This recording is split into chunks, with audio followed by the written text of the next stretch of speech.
Okay, so today we're going to do a quick overview of histograms and line plots.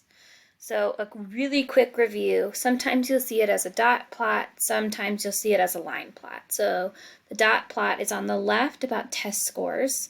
The line plot is on the right about number of pets. The only difference between these two graphs is the data they display, and then also the fact that one is a dot and one is an X. And that's pretty much the only difference between dot plots and line plots.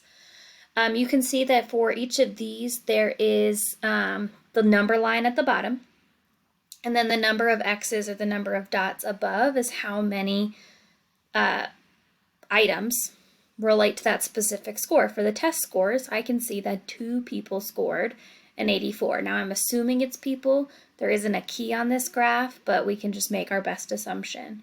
For the number of pets, I can see that 4 people have 3 pets. Once again, we'll just assume that the X's represent individual people. You can find the mean, median, mode, and range of this data, but remember that when you find the mode, or the mode is pretty easy. The mode of the number of pets is 2. It's the most occurring. If I were to find the mean of these, I would have to add up the value of each dot or each X. So in the test scores, I would do 70 plus 72 plus 80 plus 80 plus 80 plus 80 plus 80 plus 82 plus 84 plus 84. Every dot I add in to factor in the mean, and then I divide by the total number of data pieces or dots or X's. Hopefully that's just a really quick overview. Hopefully you remember when we went over that. A histogram looks a lot like a bar graph. The biggest difference is that there are intervals at the bottom. There are no spaces between the bars, and all the intervals are equal, so all the bars are the same size. So data from a frequency table can be put into a histogram. You can see here the average ticket prices. $25 to $49.99 is the most occurring range. If there is no bar at all, that just means it has a height of 0. So when you look at it, it looks the same and acts the same as a bar graph, except instead of it being one item, it is now a range. Or I'm sorry, a better word would be interval. Don't use range because that gets confused with our variability word. So here's an example. 15 students were asked how much money they spent to the nearest whole dollar in the school cafeteria one week. Their responses are shown below. Display the data in a histogram. So first you would have to choose the intervals you want to use and then make a table of the data using your intervals. Then use the table to make a histogram. So you can see that they looked at the data and they decided each interval has to be the same spacing. I can't use 0 to 9 and then 10 to 14. I have to use 0 to 4, 5 to 9, 10 to 14, and 15 to 19 because those intervals are all exactly the same size. They all are 4 or 5 wide.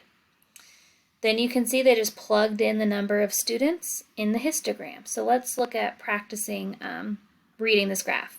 So how many students spent at least $10? Well, I'm going to look at the intervals that are here, 10 to 14 and 15 to 19. So 6 students were $10 to $14.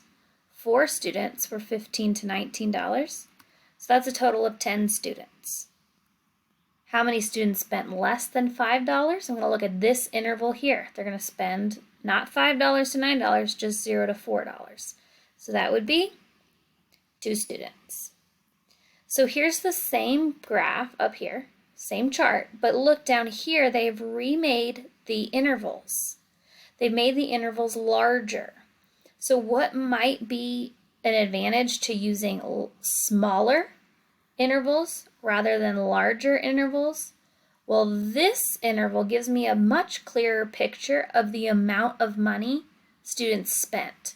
Because in my mind, $9 is a lot different than $0.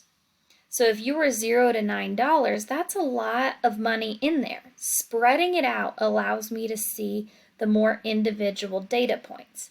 However, if I have a lot of data, it might be better to use larger intervals to put it on the graph so I can reasonably see it. That was a very fast overview of histogram and line plots.